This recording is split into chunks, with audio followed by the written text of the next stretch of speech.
What's up, YouTube? It is your boy JB, and we are here today with the review for Married at First Sight, you guys. This is season 14. This is episode number 10, you guys, and this episode is titled Mighty, Mighty Boston Bonds, you guys.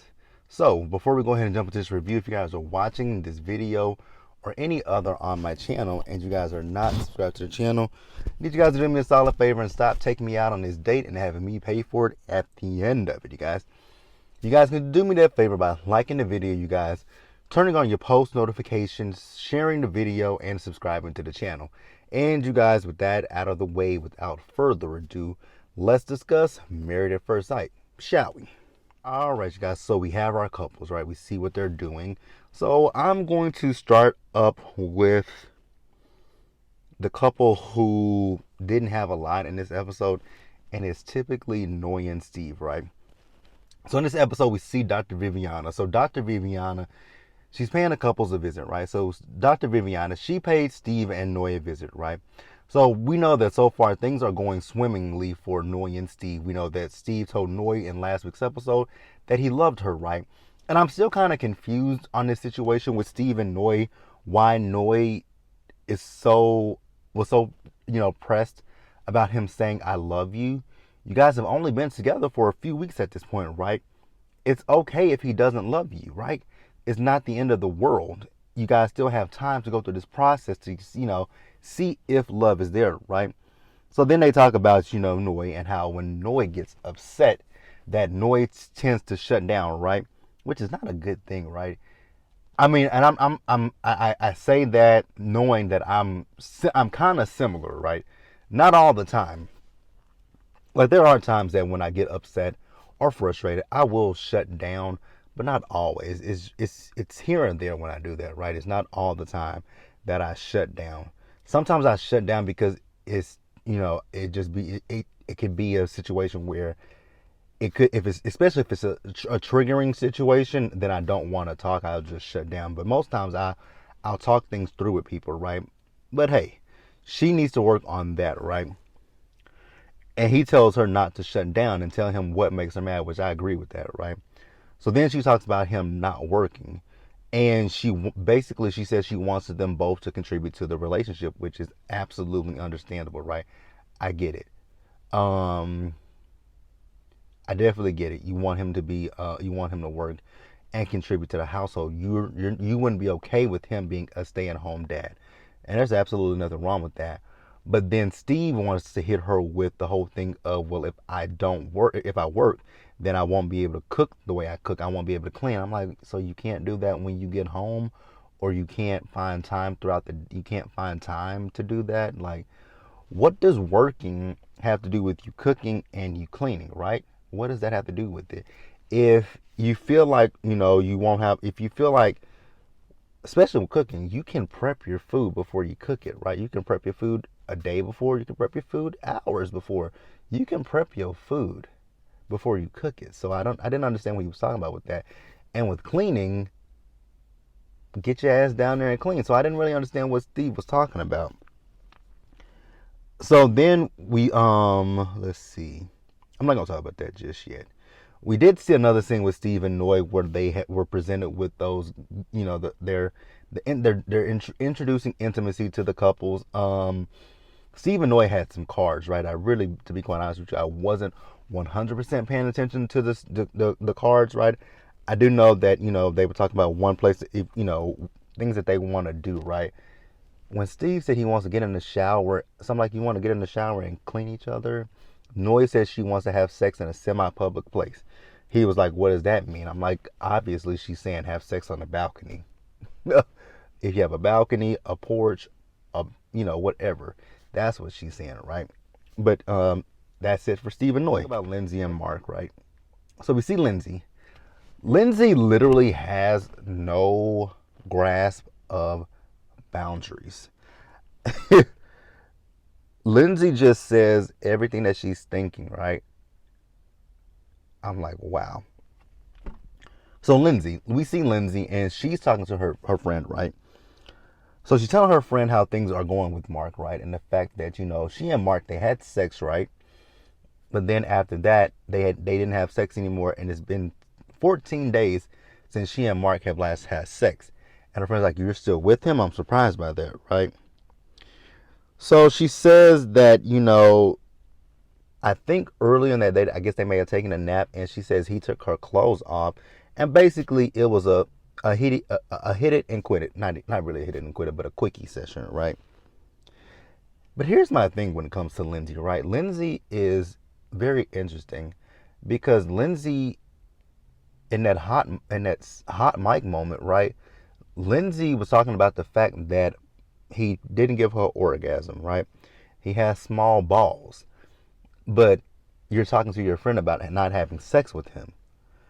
I would think if someone is not giving you an orgasm and has small balls, I guess she's equating that to a small penis. If you feel that way about your partner, why do you want to have sex with him is the question that I have for Lindsay, right? I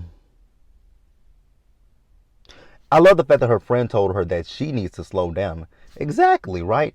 Because Mark is, and the way she was talking about Mark doesn't seem like the person who just wants to bang it out, right? He wants it to be sensual. He wants it to be romantic. He wants there to be some thought behind, having sex, making love. And also, if you listen to it, granted, she did say that they had a quickie, right? And then she had to go get her vibrate. I'm like, damn, Lindsay, again, boundaries, Lindsay. We need to establish some lines right? But I also feel like with Mark, like I said, he's sensual. He takes his time. So I feel like with Mark, he doesn't just think about getting himself off. He also wants to pleasure the woman, right? Now, like I said, she said they had a quickie. It was all about him. But I just feel like Lindsay, like her friend said, slow down, right? So then Dr. Viviana, she paid them and the cats a visit, right? So Mark says that the last 3 weeks have been rather interesting between he and Lindsay. Absolutely, right? We saw the highs and lows, mostly the lows with Mark and Lindsay, right? So then Lindsay, she talks about sex, right? And she's talking about how, they got married, right? They went on the honeymoon. I think it was the day after she said that they had sex, right? And then after that, he stopped, right? He said, "What?" Now I want to get what she said. She said he told her it didn't feel right, and so Dr. Viviana says, "Well, was it good?" He said, "It was pleasurable." She asked Lindsay. Lindsay bothers me so much, you guys. Lindsay bothers me, and although I have an issue with the experts, I like the fact that Dr. Viviana said to Lindsay in this moment, like, you are, because she said, Dr. Viviana asked her, was the sex good? She says, eh. She was like, eh. I'm like, eh, Lindsay, that is rude. I mean, I get it. You don't want to, I can kind of grasp it, right? If your partner is not pleasing you the way that you like to be pleased, tell them, right? But it's Lindsay's words, it's her approach to things that is just like, damn. And Dr. Viviana said that is very rude, Lindsay. She said, yeah, I can't help that. You can't help being rude? I really want Mark and Lindsay to get a divorce. Of the couples that are left, right? Of the couples that are left, Mark and Lindsay, Jasmine and Michael, Katina and Elijah, and Noy and Steve, right? I want 3 of the 4 couples to get a divorce. Mark and Lindsay, Elijah, and Katina, and Jasmine and Michael. Those 3 need to get a fucking divorce. I cannot see them being together at decision day. I will be surprised if any of those 3 say that they want to stay married, right? Because it is a absolute no, right? So we see later. We see Lindsay and Mark. They're having fun with the Nerva guns, right? So then they get the gifts, with the sex stuff in it, right? I never, ever, ever wanted to see Lindsay with the ball gag in her mouth. I didn't want to see Mark with it either, and I definitely didn't want to see Mark with that candy thong on. But hey, I'm glad that I'm glad he has kept his shorts on, right? I'm glad he didn't pull his boxers down. Pull his shorts down and just have his. I'm glad he kept his shorts on, right? They had fun, right? It is what it is, right? It's just, for me, it's really interesting when it comes to Lindsay, right? Like I said, Lindsay has talked about he doesn't give her orgasm. He doesn't give her the big O. He got small balls, but you want to have sex with this man. Lindsay, girl, make that shit make sense to me. Why do you want to have sex with a man that you sitting here saying doesn't give you orgasm and has small balls? I just don't understand it, right? And then the last thing we saw with Lindsay and Mark was when Lindsay was telling Mark that she wants him to woo her. Lindsay, I'm gonna leave it alone. I'm not even gonna delve deep into that one.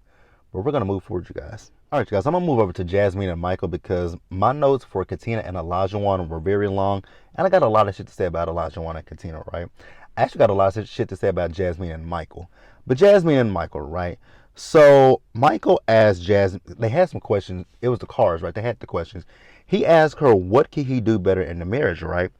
And she says to talk to her, talk to her throughout the day, even the small things, right? And he says to her, well, she can listen and understand him, right? It's not him against her. And I get that, right? So then they both have to tell their most embarrassing moments. I didn't understand what her embarrassing moment was because it didn't make a lot of sense to me. But his embarrassing moment was when he was about, I think he said he was 6 years old. It was story time. The teacher was reading the story to them. He had to pee, and he kept raising his hand to tell the teacher, hey, I got to pee pee. So the kids called him Pee Pee Mike, right? And because he peed on himself.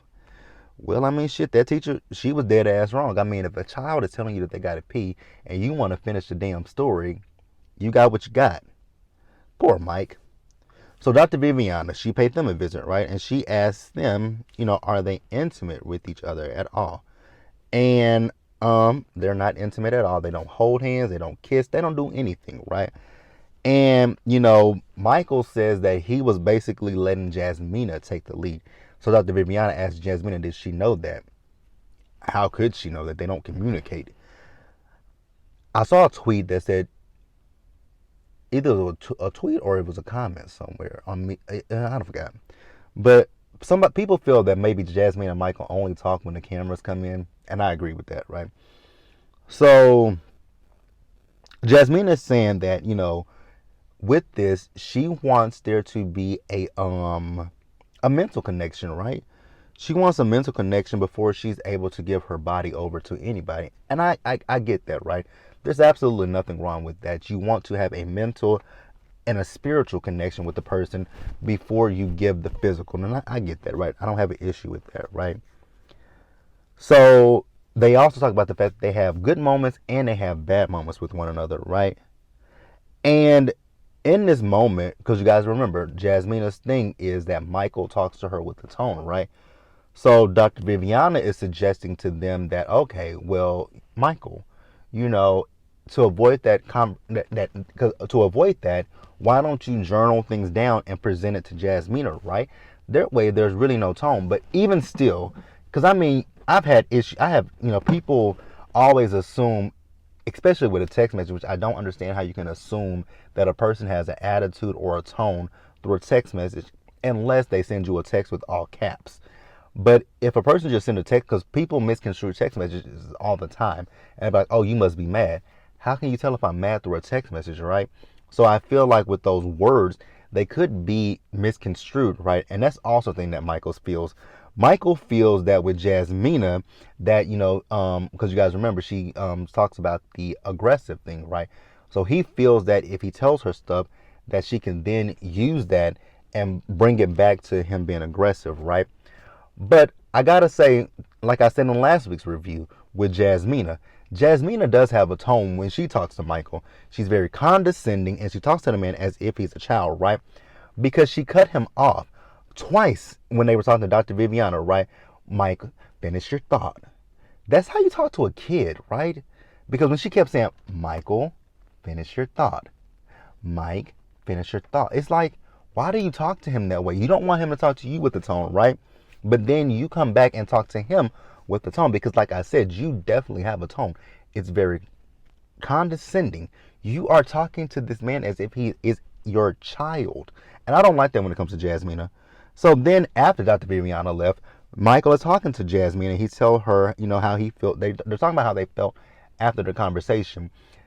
It's interesting with Jasmine and Michael because they always feel great after. Remember, they had the conversation with Pastor Cal, right? They always feel great after the conversations with Pastor Cal, Dr. Viviana, right? But then they get into a little bit of an argument with each other, right? So he feels that, writing things down will be a good thing for them, right? And I agree with that writing things down will be a good thing. So he feels that it'll be a good thing for both he and Jasmine, right? So that way things don't get lost in translation, right? But Jasmine says, well, I'm not going to journal things down. I'm like, oh my God, Jasmine. And then he also said to her, he says he realized that they both didn't let each other finish a full thought. She says it only happened twice. That's 2 times too many. And then you just cut him off right then and there. So 3 times, right? And she says, don't use that as something to go off of. I'm like, what in the hell? Or what are you talking about, Jasmine? Like, it makes no sense. He's making a point. And I guess Jasmine at one point, she got upset and she left out of the room, right? And once again, this is her talking down to him as if he's a kid, right? So she's saying that she doesn't want to journal. Okay. So I guess what Jasmine is trying to say that she wants to do is Jasmine wants to say, okay, but even the way, listen to how this sounds. Listen to how this sounds. So they're talking, right? So it's almost as if when Michael's talking and she say, are you done? Okay, now I'm gonna jump in. That is like talking to a child. You know what I'm saying? You would ask that's kind of how you would talk to a child when a child is mad at you or you're trying to get a point across to a kid. Are you done? You're finished. Okay. Well, let me jump in. And that goes into what he said earlier. She doesn't listen. So instead of, and I think when it comes to Jasmine doesn't, he said she doesn't listen to him. She does listen to him, but she's listening to him to have a reaction to what he's saying, right? So he says, oh, I think we need to journal. She hears we need to journal. Oh, but no, you need to journal. I don't need to journal. She wants to come back at him with this, and that, right? That's the vibe that I get from Jasmine. You guys can let me know what you think in the comment section below. But she's honestly, it's really frustrating when it comes to Jasmine and Michael. Actually, it's not even Michael. Michael is frustrating in his own right? But Jasmine is too. And that's my issue with Jasmine and Michael. Michael, is he perfect? No. Is she perfect? No. But Michael, in this instance, he was owning up to he was like, okay, I have this that I can work on, but I think you can work on this as well. And it's like she doesn't want to take any accountability or ownership, right? And that bothered me. So then we later see them as they're doing, this tantric yoga, right? To help them with the intimacy.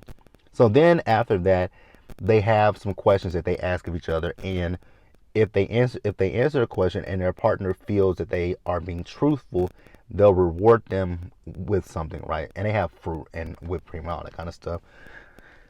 And this is the first time that I've heard Jasmine own up to, say that, she has some contributing factors in the dynamic between she and Michael. I'm like, finally. And I'm not going, like I said, I'm not saying that Michael is perfect, and I'm not saying that Jasmine is perfect, but both of them have their contributing factors. I really want her to realize that she talks to him with the tone as well. Like, I really want Jasmine to realize you do talk to Michael with the tone. You might not think you do, but you do. So we're going to pause here, you guys, and we're going to wrap up. We're going to move forward. All right, you guys. So before we go ahead and get into the last couple, let's talk about this group activity that the guys had with each other and the ladies, right? So the ladies, they did, I don't know what is that called? It's yoga with the, where the women can, or men, where they get into those little, I don't know what you call those, like contraptions, swing things, and they, flip themselves around and all that kind of stuff. They did that. And the men, they went and played hockey, right? So we see Steve. So Steve is telling the guys that he told Noy that he loved her, right?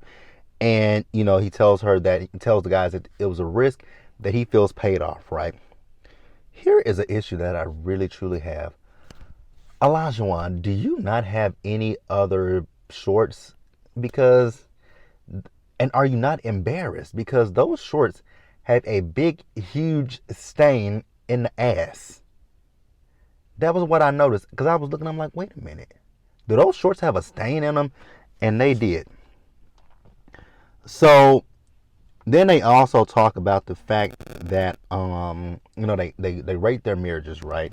So I forgot what Steve rated his marriage. Michael rated him and Jasmine a 7. Jasmine couldn't rate their marriage at all, right? Olajuwon, he was talking about how last week he was like at a 4, and I guess now he's moved up. I don't know how, but hey, like I said, we're gonna get into him, right? So then the ladies, right? So Noi talks about how she's happy and she's adjusting, right? And she says she doesn't miss dating, but I guess she kind of misses the chase just a little bit. Jasmina says she does miss the chase for sure. She feels that she has to chase after Michael, and she talks about his mouth. And I'm like, but Jasmina, again, you can say Michael has a tone, but so do you. Like, I want you to own up to that, right? So then Katina says, she's taking it day by day and she's enjoying everything. I'm like, girl, how? How are you enjoying everything? Whew, couldn't be me. Lindsay definitely misses the chase, right?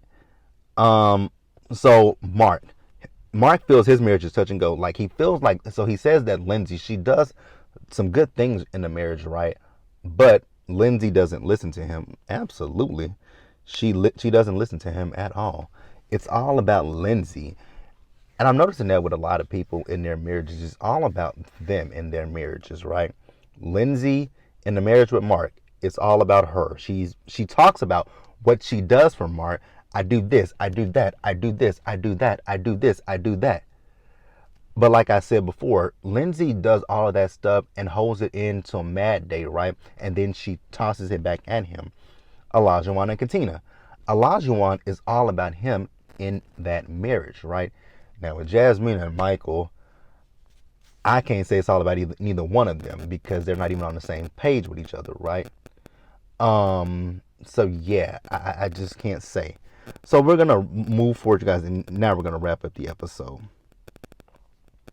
So the last couple that we're gonna talk about is Olajuwon and Katina, right?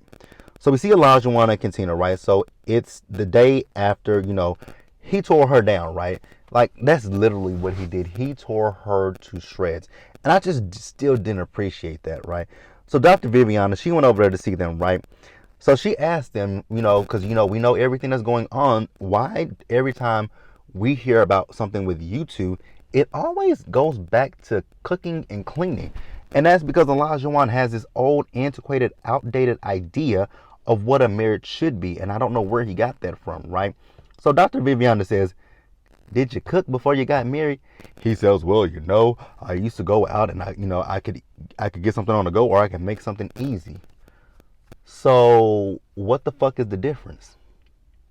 Because you got a wife, you think you got a indentured servant? Like, what's the difference? I'm thoroughly confused. What is the difference, right?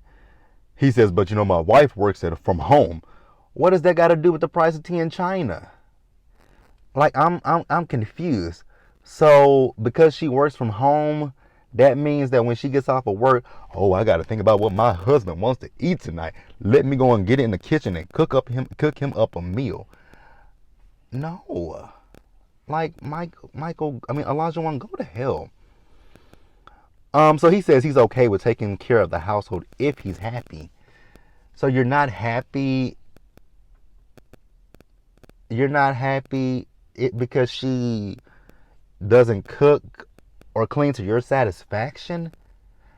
Again, like I said, Michael and Katina's marriage, it is all about Michael. Michael doesn't care about her at all. Then the fact that this fool had the audacity to sit there and say that, he basically compared her mental health. He equated mental health to cleaning. I can't with Michael. Like, Michael, like I said before, Michael only thinks about himself in his marriage. It's like Michael, now that he has a wife, it's like he has a living, a maid, a housekeeper, an indentured servant. It just gives those vibes. It's very, and it's just like you're a Neanderthal. But why do you feel if, and I wonder what the women were like that he dated before he got married. I wonder what they were like, right? But I just want to know, where did you get this idea? Where did you get this warped perception of what a marriage is? Like, we're not in the 1950s, and like I said in last week's review, if you want someone like that, go to a nursing home and see if you can find that woman in a nursing home, right? So, also, the thing that bothers me about him is he talks about what he wants out of the marriage, right? But he never says he. It's always about what I want, what I want, what I want, and it's never about what Katina wants out of the marriage. It's all about him, and then he puts her down and he makes her feel less than, and I don't like that. And then she's talking about the fact that he beats up. Well, she didn't say this; these are my words. He beats up on her, and then saying that she's lazy and all this kind of stuff. It just brings out her insecurities, and I really do feel bad for Katina, right? I feel so bad for Katina. And then the other thing that bothered me with Michael was the fact that Katina was sitting there crying, and not once did Michael get up and console his wife. That shit blew me for a loop. Like, Katina was boo-hoo crying, right? And he didn't get up to console her at all. And then, she's telling him what she wants from him, and Dr. Viviana says, "Did you hear what she said?" He says, "Yes." So he repeated what she said, right? And so then he starts crying. I'm like, boy, these tears are fake as fuck. Fake as hell, right? I didn't buy not one word that he was saying, right? And he said that all this stuff that he says is a way to get her to open up. That is not the way to go about it. You want to bring her down, you want to tear her down, but you want her to feel like she can open up to you and be vulnerable. Where they do that at? I just don't understand it, right? So then the last two things that we have with them, Katina, I saw her when she came with them bags. I'm like, oh, you got two bags. I don't know if Mike gonna like that, but she's having movie night with them, right? They're having movie night. He says that made him feel happy, that he feels like she listened to him. But my question is, do you listen to her? Like, again, it's all about him. He wants her to cook and clean. He's the reason that they're not having sex, right? So in this, and the thing about marriage is a give and take. It's not a I take, and you give to me, you give to me, you give to me, you give to me. That's not what marriage is. And I just want to know who taught him, where did he learn these old, outdated ass ideals of what a quote unquote marriage should be, right? So then, the end of the episode, we saw them with, the toys and everything. They're having a good time with each other. Next week, all hell's gonna break loose between Katina and Olajuwon, and I'm ready to see what that is. But that's it, you guys. Let me know what you guys thought about the episode overall. Like I said earlier, I just don't see these couples. I don't really see anybody but Noy and Steve making it after decision. Making it once we get to decision day. I just feel like a lot of them should wrap it up. Olajuwon and Katina, Jasmine and Michael, and Lindsay and Mark. I just really feel like they all should get a divorce, right? I really feel like they should all get a damn divorce. Because I just don't see it. Lindsay, and like I just said a few minutes ago, with Lindsay and Mark. Lindsay, she does everything that she does, but she does it in a way to leverage it against the person when she's mad. She be like, oh, I did this for you. I did that for you. I did this for you. I did that for you, right? She holds that in, right? And when she gets mad at you, she just unleashes everything. She unleashes everything, and that's not a good trait to have in a partner. Someone, when they get mad at you, they just gonna unleash everything on you, right? Katina and Olajuwon. Olajuwon is selfish. He's self-centered. It's all about him, right? And that's also not a good thing to have in a partner, someone who is selfish, right? You're in a partnership and a marriage. It is no longer I. It is we and it is an us. It is not it's me and you. It's we, it's us. It's ours. It's not just you, yours, yours, and mine. It's not those anymore. And then Jasmine and Michael. Again, like I said before, Jasmine and Michael, they're just not on the same page with each other, right? And that's the biggest thing. They're not on the same page with each other. And, I'm starting to wonder a lot, right? I'm starting to wonder, and I'm not questioning Jasmine or saying that Michael had a tone with her. I'm just questioning how how things happened, right? Yes, he might have had a tone with you, but you have one with him. And I think that's the issue with Jasmine and Michael. Honestly, I'm going to say both of them. And I'm not going to put it all on Jasmine. Both of them lack accountability, right? Both of them lack accountability. I'll say that. But yeah, you guys, let me know what you guys thought about the episode. Leave your comments in the comments below. Subscribe to the channel. Turn on your notifications. Share the video. And until that next time, stay safe. Take care of yourselves, you guys. Remember to wash your hands, wear a mask, socially distance, be blessed. And I'm going to catch you guys in the next one. Bye, guys.